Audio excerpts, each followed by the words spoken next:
দেখো বন্ধুরা, আমাদেরকে অঙ্কটা কি বলে দিয়েছে, বলছে কি ওয়াই ইকুয়াল টু বলছে tan inverse sine X divide by বলছে ওয়ান প্লাস কস এক্স হলে বলছে ডিওয়াই বাই ডিএক্স এর মান কত হবে। এখানে আমাদেরকে অপশন দিয়ে দিচ্ছে, অপশনগুলোর মধ্যে যে কোন অপশনটা সঠিক সেটা আমাদেরকে নির্বাচন করতে হবে। তাহলে আমাদের কিভাবে করবো অঙ্কটা, দেখো যে ওয়াই ইকুয়াল টু কি বলছে যে ট্যান ইনভার্স বলছে কি যে সাইন এক্স ডিভাইড বাই বলছে ওয়ান প্লাস কস এক্স, এরকম আকার আমাদেরকে বলছে। এবারে দেখো আমরা এটাই কি করব, এমনভাবে কিছু লিখবো যে ট্যান ইনভার্স ট্যান এক্সে আনার চেষ্টা করব। তাহলে এটা ইকুয়াল টু আমরা জানি এক্স, তাহলে এরকম আকারে আনার আমরা চেষ্টা করব।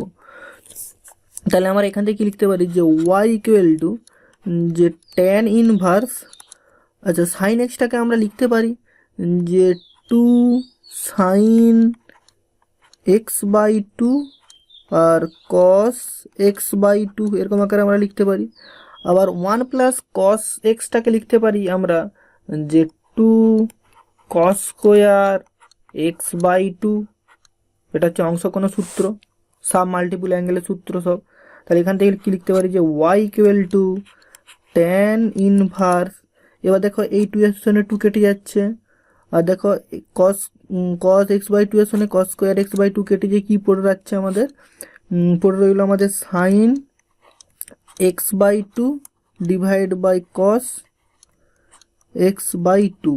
তাহলে এখান থেকে আমরা কি লিখতে পারি যে ওয়াই ইকুয়াল টু যে tan inverse sine X divide by cos X, সেটা হয় কি ট্যান এক্স, তাহলে এখান থেকে আমরা লিখতে পারি কি যে ট্যান এক্স বাই টু।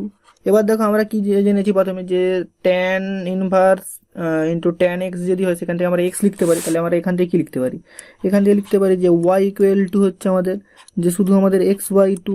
তাহলে এখান থেকে আমরা ওয়াই ইকুয়াল টু কি লিখতে পারি যে one by two into X বলে লিখতে পারি। এবার আমাদেরকে নির্ণয় কি করতে কি বলছে যে ডিওয়াই বাই ডিএক্স, তাহলে আমরা এখান থেকে যদি এক্সের সাপেক্ষে ডেরিভেটিভ করি তাহলে আমরা লিখতে পারি যে D Y by D X equal to কত হচ্ছে আমাদের যে ওয়ান বাই টু ইন্টু কত হচ্ছে ডি অফ ডিএক্স এক্স। এবার এক্সের ডেরিভেটিভ কত হয়, এক্সের ডেরিভেটিভ হয় ওয়ান, তাহলে এখানে কি হচ্ছে one by two into one মানে সে ওয়ান বাই টুই হবে। তাহলে এটাই হচ্ছে আমাদের উত্তর। তাহলে আমরা কি পেলাম যে ডিওয়াই বাই ডিএক্স এর মান ওয়ান বাই টু। তাহলে অপশন বি হচ্ছে আমাদের সঠিক উত্তর। তাহলে আশা করছি বন্ধুরা তোমরা বুঝতে পেরেছো।